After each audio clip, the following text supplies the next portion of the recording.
కీర్తనల గ్రంథము 30వ అధ్యాయము 2వ వచనాన్ని చదువుకుందాం.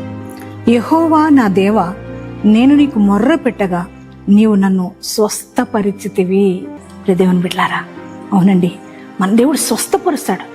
ఈ వాగ్దానం చూస్తున్నా వింటున్నా, మీరు ఎటువంటి బలహీనతలతో ఉన్నారు, ఎటువంటి రోగాలతో ఉన్నారు, ఏ వైద్యుడి దగ్గరికి వెళ్ళినా, ఎన్ని మందులు వాడినా నీ రోగం తొలగిపోలేదు కదా, నీ వ్యాధి తొలగిపోలేదు కదా, డాక్టర్ నా వల్ల కాదని ఒకవేళ విడిచిపెట్టారేమో, మంచానికి పరిమితం అయిపోయావా, దీర్ఘకాలిక వ్యాధులతో నలిగిపోతున్నావా, ఇక నాకు స్వస్థత రాదేమో అనుకుంటున్నావా?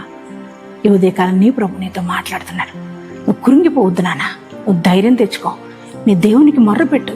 యేసయ్యకి మొర్ర పెడితే ఆయన నిన్ను స్వస్థపరుస్తానంటున్నాడు. యేసయ్య, నువ్వు నన్ను స్వస్థపరుస్తావు, నేను నమ్ముతున్నానయ్యని యేసయ్యకి థ్యాంక్స్ చెప్పండి. యేసయ్య ఖచ్చితంగా మిమ్మల్ని స్వస్థపరచబోతున్నాడు.